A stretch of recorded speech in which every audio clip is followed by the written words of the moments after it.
नमस्कार मित्रांनो. तर आज आपण विषय घेतलेला आहे बेडवर डवरणी करता येते का. तर डवरणी करायला काय अडचण नाही, डवरणी करता येते.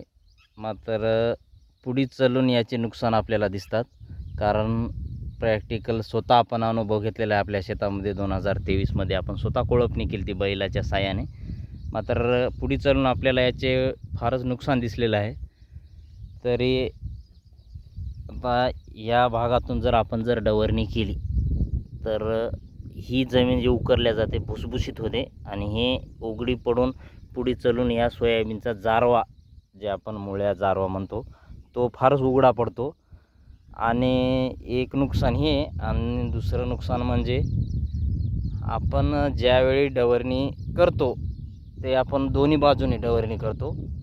एक तर बेडवर एक कोळपं चालवतो आणि ह्या दांडामध्ये चालवतो. तर या दांडामध्ये चालताना हे काही भाग बेडचा फुटल्या जातो. त्यामुळे सोयाबीन पुढे चालून आपली सोयाबीनची जर वाढ झाली तर हे सोयाबीन ह्या बेडला डिस्टॉप होतो आणि डिस्टॉप झाल्याच्या नंतर हे सोयाबीन आपलं आडवं पडतं आहे, एकदम झुकत आहे.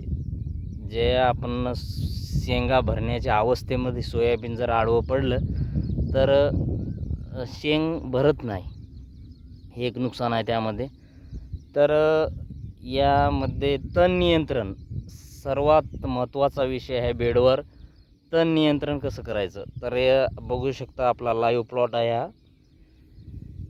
तर आपण तण नियंत्रण कसं केलेलं आहे, तर आपण 13 जूनची लागवड आहे आणि 14 जूनला आपण सकाळी स्ट्रॉंग आराम हे अंडानाशक आपण मारलेलं आहे. तरी आपल्यामध्ये कुठंही तण दिसत नाही. तर आपल्याला या बेडवर आता इथून पुढे जे तण निघालेलं आहे, जे आता हे तण निघत आहे हे बारीक बारीक, तर ह्या तणकटासाठी आपल्याला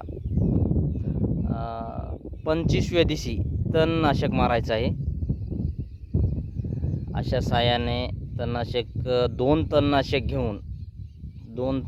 घेऊन आपल्याला तण नियंत्रण करायचं आहे. त्यासाठी शेतकरी मित्रांनो, बेडवर होईल तितकं कोळपणी डवरणी करू नका, कारण याचे नुकसान पुढे चालून दिसतात. सध्या दिसत नाही, सध्या आपल्याला चांगलं वाटतं कोळपणी केल्यानंतर.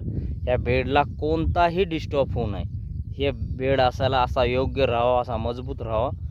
कोळपणी केल्याच्या नंतर ह्या बेडला डिस्टॉप झाल्याच्या नंतर बेडवरली संपूर्ण माती वाहून दांडामध्ये येते. तरी बघू शकता मित्रांनो, आपला प्लॉट KDS 753 फुले किमयाचा आहे. कसा वाटतो मित्रांनो प्लॉट. आपण याला आता पहिली फवारणी सुद्धा करणार आहोत. 17-18व्या दिवशी फवारणी करणार आहोत.